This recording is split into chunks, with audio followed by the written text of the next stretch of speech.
start with Louisville. Coach, if you could open us up with an opening statement, please. So proud of my football teams. Just so proud of the way we came out and played. We knew this, that we had to play well in all three phases of the game, offense, defensively, and in the kicking game. And our defense, look at an offense that only had given up 13 sacks, and we knew it was important to get pressure on Moores and not give them a chance to just get the ball down the field. They're a big play offense, and we knew it was going to be critical on third down to get off the field. And offensively, we knew we had to control the ball, let Teddy protect our quarterback, which we did, let Teddy go make some throws. And then our offensive line did a great job of protecting him, and the running backs ran very hard. And in the kicking game, we knew that they had dangerous returners. Just get down the field and just change the field position. And anytime you get into a bowl week, it's all about fundamentals and technique, and that's what we were able to do these last 2 weeks. I think I only gave them 1 day off, and they were just, they enjoyed it 1 day off because, when we bounced back to practice, they didn't practice that well, but it was fun, though. It's been a fun bowl experience. The city of Orlando has been wonderful. Our players have really enjoyed being here, but it's great, to go 12-1. I sit there and say, wow, we're 12-1. We slept, but we didn't let that one game beat us twice. We were able to bounce back and go play well. But it's a credit to our players, it's just a credit to our coaching staff, and just a great job that they did this season. A team with high expectations, and to go in and win, go beat a really good Miami team. We're just so proud. I'm so proud of what they've accomplished. All right, thank you, Coach. We are also joined by defensive end Marcus Smith, quarterback Teddy Bridgewater, who was named game MVP. We'll open it up for Q&A for all three participants. Please find someone with a microphone if you have a question.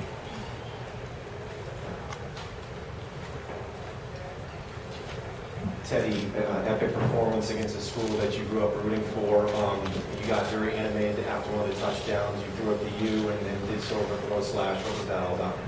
Well, for one, I would just like to apologize, to the University of Miami fans and their team. I was pretty caught up in my emotions at the moment. And, you can't get too caught up in your emotions. So I felt that I was out of line doing that. So I would like to apologize to them for that. But, I'm just, so proud of my team that's really played today. Teddy, as a follow-up to that,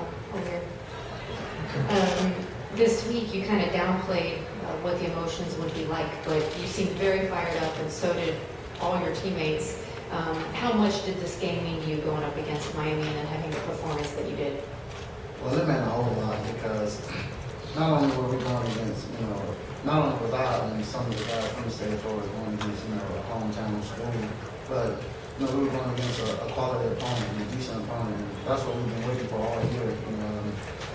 We've always heard that, our schedule wasn't that tough, but, when we were able to play against a quality opponent, that's something that's why you play the game, to compete. And, the guys, they went out there today and they competed in all three phases, offense, defense, and the kicking game.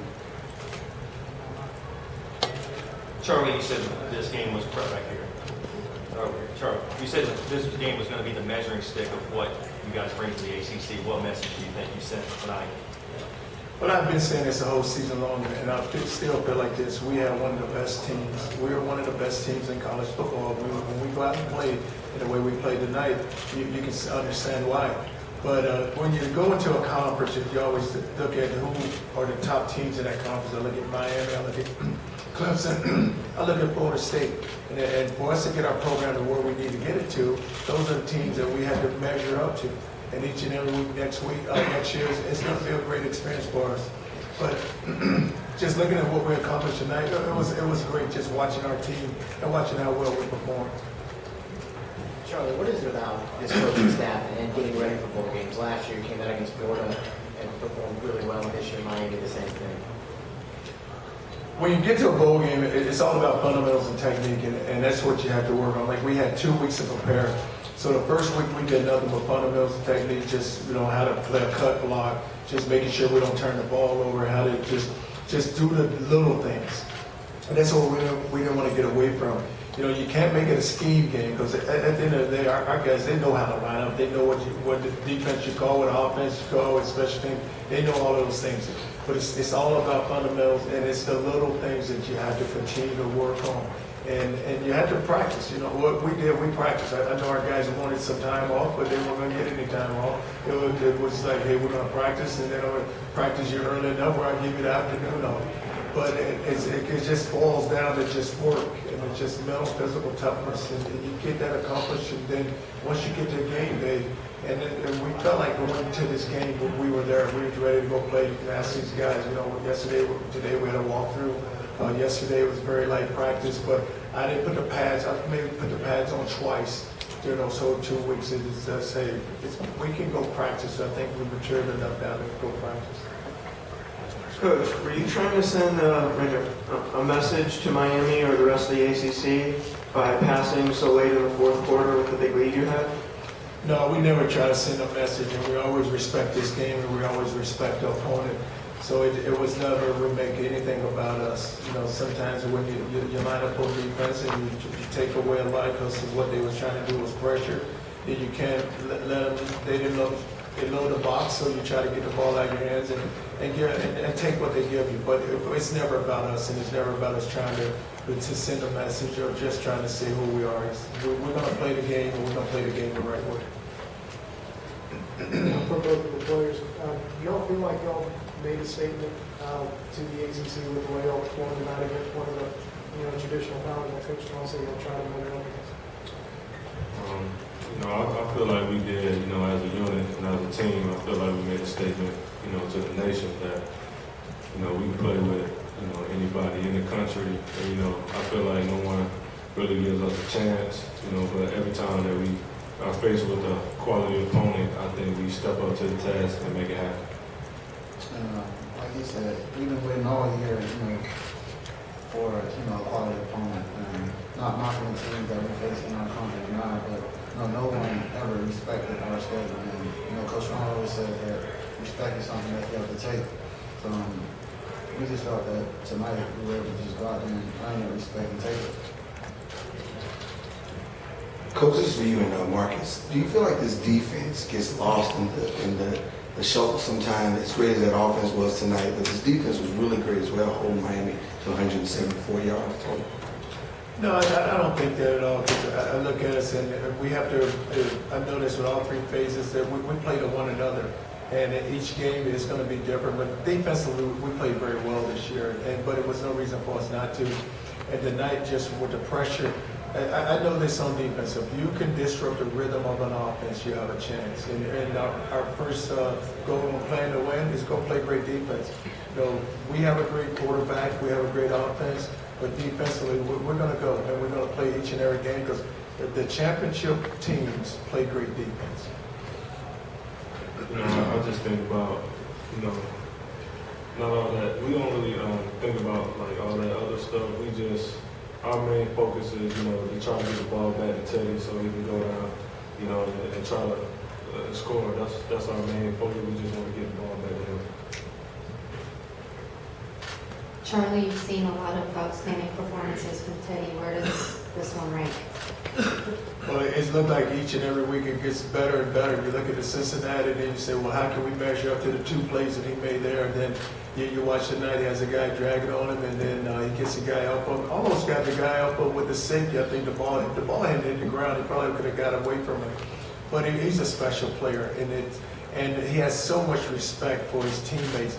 And the thing you really like about Teddy Bridgewater is he never made it about himself, and he always made it about the team. He could have been a very selfish player in the beginning because he could have made it all because of what was happening with all the notoriety that he was getting. Everybody was just trying to make it about him, and he never let that happen. But that's what special players do. They make everyone else around it better, and Marcus just said it. Defensively, what we try to do is get the ball back to him because when we get the ball in his hands, we'll always have a chance to go score. Coach, yesterday you said that this was the best offense you guys have probably ever faced in your career with Louisville. After actually seeing them on the field and playing against them, do you still feel the same way? Oh, I do. Did you see that offensive line? You see the way you guys look? No, it was, and our players, you have Marcus sitting here.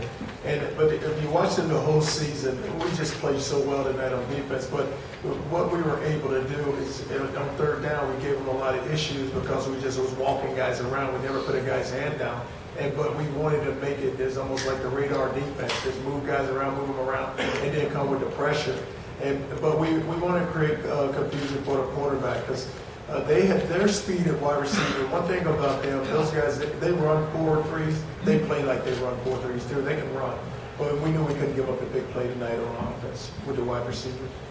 Teddy, right here. Can you just talk about Coach Watson, Sean Watson, and what he's meant to you in terms of developing your game as you head on, whether it's somewhere else or back for another year? No, I'll try not to be emotional right now, but you know, Coach Watson, he's a very special person to me. And you know, you have those top 5 people in your favorite, you know, the top 5 people in your lives, and he's one of them in my lives, and in my life, and that right there just says it all because he doesn't care about only football. You know, he cares about my development as a young man, and I'm just so thankful that, you know, he's been a part of not only my career but my life. And you know, our relationship is just it's a bond that no one can break. And you know, I'm very grateful to have him a part of my life. Teddy, in the emotions of this after game stuff, you're up on the stage, you're hearing all these fans chanting 1 more year. Does that have any impact on you whatsoever?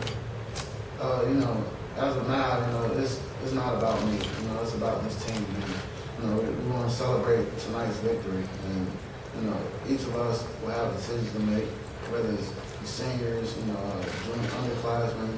We all have decisions to make. But tonight, we just want to, you know, we want to focus on this game and, you know, get this game out of the way. And now, you know, we just want to celebrate and, you know, enjoy this moment.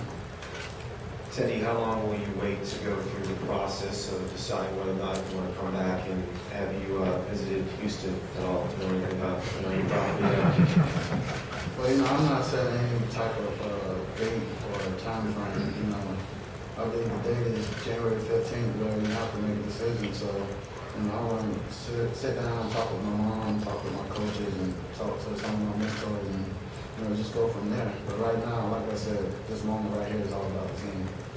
All right, 2 more questions for Lou. Coach Strong, a lot has been made right up here up front. A lot has been said all week about the number of Miami kids, Florida kids on this roster and how big of a recruiting area that is for you. What does this kind of game do for you and your staff in making recruiting inroads? Well, we always made the state of Florida just our home base, and there's a number of coaches on our staff that either grew up in the state or coached in the state. And we understand there's a lot of players here, and there's players that want to go somewhere else to play. And Louisville's a city, and Miami's a city, or just even South Florida. So when they come to Louisville to visit, I think that the players really enjoy themselves. But our best recruiters are the guys sitting next to me, because what players do is they sell the program. And when they're able to sell the program, then it makes our job much easier. Coach Strong, I know you've addressed this, but what's the process going to be like for you and Dad and Teddy and his decision? What will you say to him and how will that play out? Well, we're all going to sit down, like Teddy said, and then everybody's got an opinion. But, you know, at the end of the day, it's going to be his decision, and we're going to back it 100%. All right, Coach, thank you, and congratulations.